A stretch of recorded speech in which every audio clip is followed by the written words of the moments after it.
Before we get started with today's interview, just a quick reminder, click the thumbs up, make sure you subscribe and ding the bell so that you don't miss any of the great interviews that we have coming up.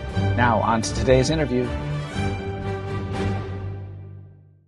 It is my great pleasure today to welcome Keith Snell. Thank you so much for being here today and taking time to talk to us. Welcome, Keith.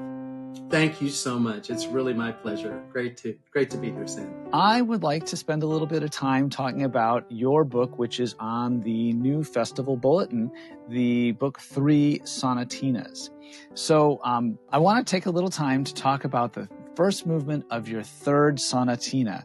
So this one begins with the unisons between the hands before moving into a more 5/1 chordal accompaniment, and then it alternates back to the unisons between the hands again. I hear some echoes of some great classical period composers in this piece. Talk to us about some of the inspiration for this. Yeah, this I wanted that sort of Mozartian sound, of that unison, contrasted with a solo instrument with a chordal accompaniment. So that's exactly what I was going for. You hit the nail on the head. Absolutely. Yes. Pedagogically, this actually is going to focus on several things. And one of the things, and probably the hardest thing for students, is getting used to playing the interval of a seventh. In measure 7 there, where they've got to move the left hand up to the interval of a seventh. That's one of the harder moments. But you'll notice in measure 8, with the second finger on the G, as a pedagogue, as a piano teacher, what I'm aiming for is, when we have the shape of a fifth, and then we move the thumb up to play a sixth, and then we move the thumb up again to play a seventh. But the fingers stay in the same place. The fingers don't spread. The fingers stay closed and relaxed, and it's that thumb that we move up. So we play that seventh, but it's having that second finger on the G is what's going to maintain a good hand shape, And then in the second theme, we're actually experiencing seventh closing down to sixth, closing down to fifth, closing down to fourth. So that's quite a deliberate progression there pedagogically. And that's where you want to start with teaching this part of the piece, is having them just find those left-hand intervals first as blocked intervals before. Otherwise, it just becomes single notes, and they're not really sensing the shapes and the change in how the hand is starting open and closing. That's so beautiful that you built that in. I have to confess, I completely missed that as I sight read through this piece. But what a great opportunity for students to learn that. And again, it's a multi-position piece. We've got C major, we've got D major position, we have G minor, we have D minor, so we're all over the place with these positions. Absolutely.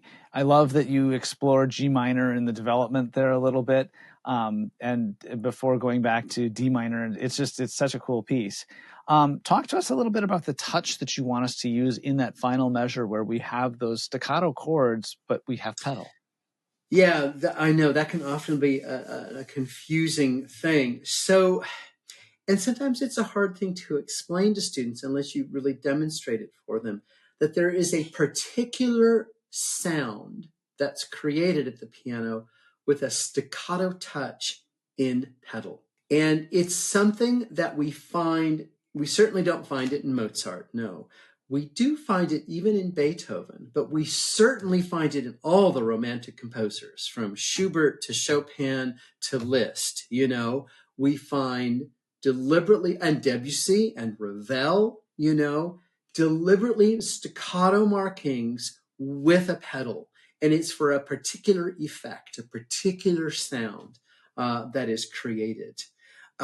So the pedal is there partly for the good, strong forte finish, but the touch in the left hand, it's a very different touch if you play than if you were to play,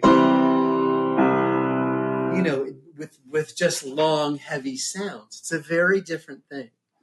So I think it's a great moment to learn that kind of almost a bravura ending, where you arrive and you have that staccato in the pedal. That's sort of a flourish. That is really cool. Thank you for explaining that. What else would you like us to know about this movement? I think I've pointed out most of the things that I find really important. One of the trickiest moments actually is the last two bars of the development section. So at measure 21, we've moved to D minor, but then that's going to evolve into the 5/7 chord, in the key of C, because then in 23 we move down and it's a B diminished chord, and then finally in 24 it's the 5/7 chord, and making that retard and tying the F across. Those are a couple of the trickier moments that need a little separate attention when you first start the piece. Keith Snell, thank you so much for joining me today and talking about your book. Keith Snell's book is 3 Sonatinas. It is available from awesome music retailers near you. Thank you, Keith. You're welcome. Thank you, Sam.